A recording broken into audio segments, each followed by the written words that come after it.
Bonjour à tous. Pour aujourd'hui, j'ai choisi de vous présenter, une étude qui a été réalisée sur Paris, qui est, une étude sur l'utilisation de la morphine en soins critiques à visée, eupnéisante. C'est, du coup, une étude qui vient dans un contexte de constatation que la dyspnée, c'est hyper important et fréquent, en soins critiques avec, 50 des patients qui sont admis pour insuffisance respiratoire aiguë qui présentent une dyspnée modérée à sévère. Que cette dyspnée, elle est de mauvais pronostic avec un plus haut risque de décès, un plus haut risque d'intubation et chez les patients intubés, la dyspnée, c'est source de stress, post-traumatique, donc c'est pas quelque chose à prendre à la légère et riche de l'expérience, des soins palliatifs, il y a de nombreuses études qui montrent que la morphine a un réel bénéfice, sur la dyspnée et que, son usage en fin de vie ou en contexte, chronique est, plutôt, sécurisé. Du coup, l'objectif, de l'étude, c'est, de, montrer si la morphine, elle a une efficacité sur la dyspnée en soins critiques pour un épisode respiratoire, aigu. Donc c'est vraiment l'admission, pour épisode respiratoire aigu et l'utilisation de la morphine. Ils ont aussi, fait des paramètres de sécurité pour, regarder s'il y avait une majoration des événements, indésirables. Les méthodes, du coup, c'est une étude monocentrique à la Pitié-Salpêtrière sur 22 lits de soins critiques, en double aveugle, avec un cadre réglementaire qui a été, respecté. Les critères d'éligibilité, ils étaient, assez, étroits, donc c'est des patients, qui sont, sous oxygène, que ce soit, lunettes, masque, oxygène haut débit ou VNI, qui sont, admis en soins critiques pour détresse respiratoire avec la fréquence respi supérieure à 24, les signes de détresse respiratoire objectivés ou une saturation inférieure à 90, qui avait une EVA à l'admission supérieure à 40 millimètres, qui était majeur, et pas trop âgé, donc avec un critère de 75 ans max, avec un RASS qui est compris entre 0 et +2 et il devait pas être confus et être en capacité de donner un consentement écrit, même s'ils avaient des possibilités de recueillir le consentement avec, des proches. Les critères, de non-inclusion, ils étaient aussi nombreux. Il fallait pas qu'il y ait de projet de ventilation, invasive ou que la ventilation, elle soit invasive d'emblée. Il fallait que les patients soient en capacité de communiquer, oralement, en français et de réaliser des EVA. Les patients en fin de vie, ils étaient exclus. Les patients porteurs de troubles psychiatriques et cognitifs également. Les contre-indications aux opioïdes, c'était l'insuffisance hépatique avec le TP inférieur à 50, la fonction rénale avec la clairance, en dessous de 30 et la notion de réaction antérieure aux opioïdes et aussi la présence d'opioïdes dans les dernières 24 heures. Il fallait aussi pas être une femme, enceinte ou allaitante, il fallait pas avoir de troubles visuels pour que le VL soit possible. Enfin voilà, ils avaient tout un tas de critères, de non-inclusion et le principal critère de non-inclusion qui les a bien embêtés, c'était la participation à un autre essai pour pas biaiser les résultats et pour pas qu'il y ait d'autres thérapeutiques, qui soient, en jeu. C'était la non-participation à un autre essai clinique et du coup ça les a pas mal empêchés de recruter. Pour la randomisation, c'était assez classique, c'était du 1 pour 1 en bloc avec un logiciel, adapté. Le double aveugle, il était maintenu parce que les contenants, ils étaient fournis par la pharmacie exactement identiques, numérotés de manière séquentielle et le choix du contenant était assez facile avec le petit numéro. Leur protocole, il se déroulait en 2 temps. Il y avait d'abord une titration, intraveineuse pour lequel ils injectaient d'abord 2 milligrammes de morphine en IVD, puis une titration milligramme par milligramme avec maximum, 8 milligrammes, donc en 21 minutes et l'objectif, c'était que l'échelle visuelle analogique, elle soit inférieure à 40 millimètres. Donc ça, c'était pour la période de titration et ensuite, il y avait, la période d'entretien qui était, elle, en revanche, en sous-cutané avec, un bolus de 5 milligrammes toutes les 4 heures, plus ou moins 2,5 milligrammes, selon, l'échelle visuelle analogique, avec toujours ce cutoff, de 40 millimètres. Le suivi, il se déroulait pendant 24 heures pour l'efficacité et la sécurité, c'était pendant 48 heures. L'objectif, principal, c'était la comparaison des moyennes de toutes les EVA recueillies toutes les 4 heures pendant 24 heures ou jusqu'à intubation. Et les objectifs secondaires, c'était la cotation de la dyspnée et de l'anxiété, les fréquences respiratoires, la présence d'un coma ou d'une confusion et l'évaluation du sommeil. Il y avait aussi dans les paramètres l'adhésion et la satisfaction des soignants, l'adhésion au protocole et la satisfaction des soignants, et des paramètres de sécurité que je vous ai mis ici. Donc forcément, la constipation, la nausée, etc., la sécheresse oculaire, voilà. Et puis après, les événements indésirables significatifs qui étaient, eux, surveillés pendant 48 heures, avec notamment la bradypnée, l'altération du Glasgow, l'intubation ou l'aggravation de l'état respiratoire nécessitant d'intubation, et évidemment le décès. L'analyse statistique, c'était assez classique. C'était du coup les moyennes des EVA qui étaient comparées par un test de Wilcoxon. Ils avaient choisi un risque alpha de 10% unilatéral en justifiant qu'ils ne voulaient pas manquer un éventuel effet de la morphine, même minime.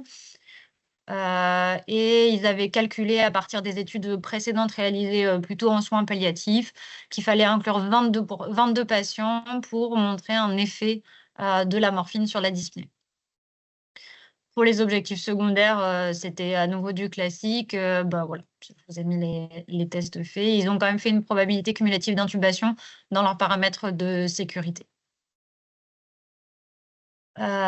Pour les résultats, donc c'est un recrutement qui s'est déroulé de décembre 2020 à octobre 2022.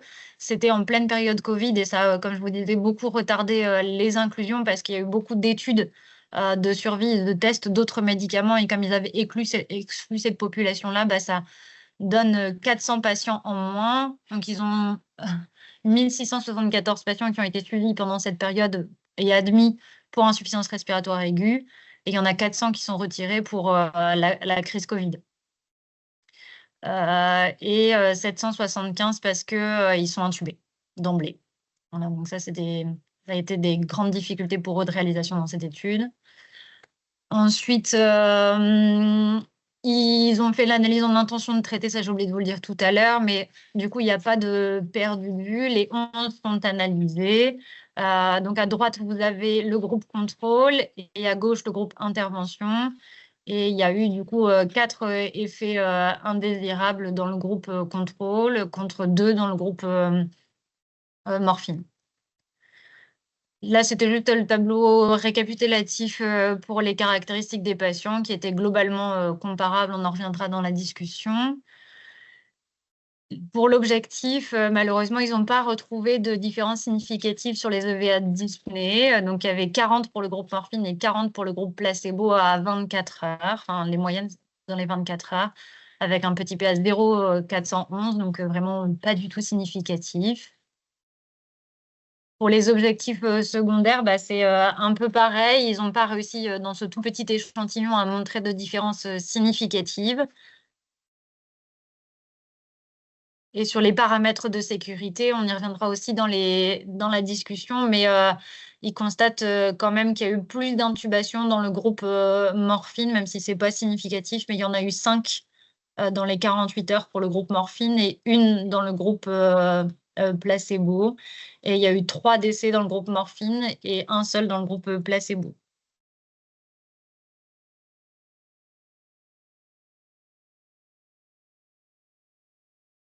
Je ne sais pas si Juliette, tu veux intervenir Oui. pour les forces et les faiblesses de l'étude. Je prends la suite. Alors c'est vrai que c'est une étude qui montre sur le plan méthodologique quelque chose d'assez solide, avec une randomisation qui est bien menée, le double aveugle est conservé tout au long de l'étude. Et en fait, ils mettent en lumière le fait que l'importance de la prise en charge de la dyspnée, elle est aussi non médicamenteuse, et probablement que c'est ce qu'on va voir jusqu'à la fin de cette présentation, à savoir que il y a plein de paramètres qui rentrent en compte dans la prise en charge de la dyspnée, et c'est vrai qu'ils avaient soulevé le fait que la présence des soignants était un de ceux qui étaient les plus importants. En parallèle, on s'aperçoit qu'ils ont sélectionné des groupes qui sont plutôt comparables. Du moins, il y a plusieurs critères de comparaison qui sont bien menés, enfin, dans le tableau des personnes participantes. On sent bien que c'est corrélé entre le groupe morphine et le groupe placebo. Il y a beaucoup de critères secondaires qui sont étudiés et notamment un qu'on avait soulevé, c'était le fait que il pose la question de la satisfaction des infirmières dans la prise en charge de la dyspnée. Et étant donné que la dyspnée est un paramètre subjectif, c'était assez intéressant d'avoir ce retour-là en plus de tous les autres.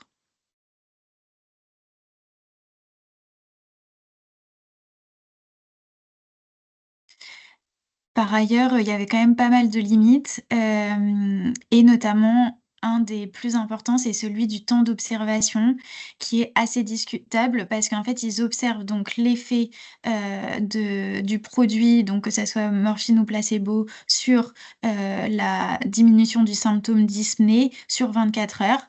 Alors que la dyspnée, c'est un symptôme qui est aigu, pour lequel il y a besoin d'avoir une efficacité presque immédiate et donc du coup, c'est questionnant parce que, il aurait fallu un temps plus court, d'observation. C'est d'autant plus vrai, d'ailleurs, on le voit bien effectivement sur cette représentation graphique qu'ils mettent dans l'article où en fait, on s'aperçoit qu'il y a quand même pas les mêmes résultats en fonction des heures, d'observation. Sachant que encore une fois, 4 heures, ça reste des points clés, mais que ça aurait pu être encore plus rapproché et c'est le deuxième point des limites, mais qui est aussi, je pense visible sur cette représentation, c'est que, l'évaluation de la sensation de dyspnée, mis en place par le protocole, pouvait être aussi décorrélé du temps d'injection, du produit. Donc ça pouvait être aussi, avec, plusieurs minutes, voire heures de décalage et donc du coup, on sent bien aussi que l'évaluation de l'effet du produit, peut être aussi à un autre moment et donc peut-être que ça peut biaiser les résultats. Ensuite, ils utilisent la voie sous-cutanée, en voie d'entretien, sachant qu'on a quand même très peu de données sur, l'absorption d'un produit par voie sous-cutanée et donc du coup, c'est vrai que ça pose question sur le fait que ça puisse aussi limiter l'impact, des choses et puis c'est aussi le fait que ça y ait pas c'est pas comparable entre la phase d'induction en IV et le fait que ça soit entretenu en sous-cutané par ailleurs. Donc ça pose question. Après, c'est effectivement un tout petit échantillon, parce qu'ils ont 11 patients dans chaque groupe et ils ont des critères de non-inclusion qui sont très restrictifs. Enfin, on voit qu'il y a quand même énormément de patients qui ont été exclus, du protocole et donc du coup, c'est vrai que ça questionne sur le fait que peut-être que c'était trop, une question trop pointue et que, on voulait vraiment sélectionner les patients pour pouvoir, avoir quelque chose d'assez pur et qu'en l'occurrence, c'est peu, adapté à la pratique.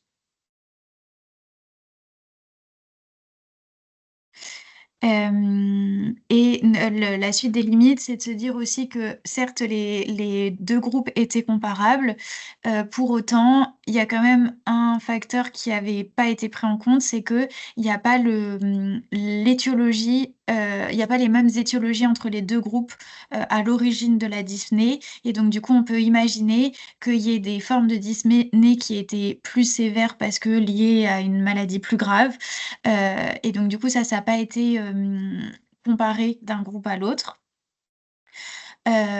Ensuite, ils font quand même des parallèles avec la littérature sur le sujet, où ils s'aperçoivent bien qu'il y a un écart, de par le fait qu'on a quand même beaucoup d'études qui, montrent une sécurité d'usage de la morphine, qui reste quand même le produit qu'on utilise pour pouvoir soulager une dyspnée et donc du coup, ils sentent bien que les résultats de leur étude, fait quand même écart à cette, littérature.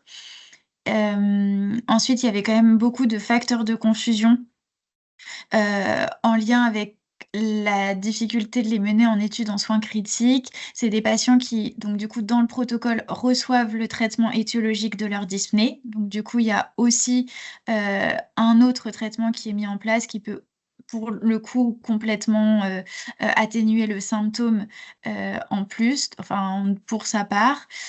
Et ils s'aperçoivent qu'il y a un effet, alors je sais pas comment ça se prononce, Hawthorne, qui montre bien que le fait d'aller voir régulièrement les patients, de leur demander régulièrement de coter leur dyspnée et d'avoir cette surveillance rapprochée, bah, finalement, c'est très rassurant. Et sur un symptôme qui est accessible à la réassurance, et ben, on a l'impression que ça a quand même bien fonctionné, indépendamment de la molécule qui était utilisée. Du coup, ça pose question de comment utiliser les résultats de cet article, à la pratique. On se questionne sur le fait que, est-ce que ce sont des résultats qui sont suffisamment solides pour conclure à une inefficacité de la morphine sur la dyspnée en soins critiques? Je pense pas, mais du moins c'est quand même, intéressant d'éveiller cette réflexion sur, l'usage systématique, de la morphine comme traitement symptomatique de la dyspnée. Du moins c'est vrai que ça permet de prendre du recul sur, des choses qu'on fait en pratique courante. Et puis il y a cette idée qui est assez centrale dans l'article, c'est de se dire qu'il y a tous les moyens et les traitements non médicamenteux qui semblent être, autant voire, enfin, pour le coup, complètement efficaces dans le traitement de ce symptôme.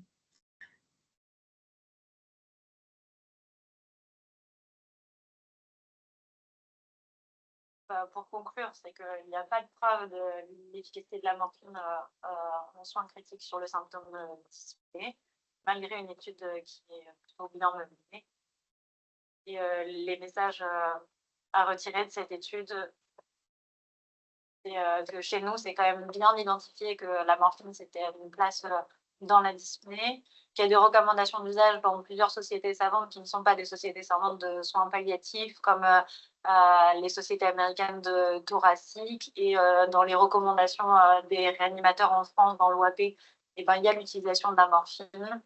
Et l'importance de la présence soignante et des manœuvres non médicamenteuses sur la dyspnée, bah, ça ne fait que renforcer ce que nous, on fait déjà en soins palliatifs, mais aussi un message qu'on peut transmettre aux collègues réanimateurs. Merci pour votre attention. Merci beaucoup. C'était très clair, Flore et Juliette, merci. Est-ce qu'il y a des questions?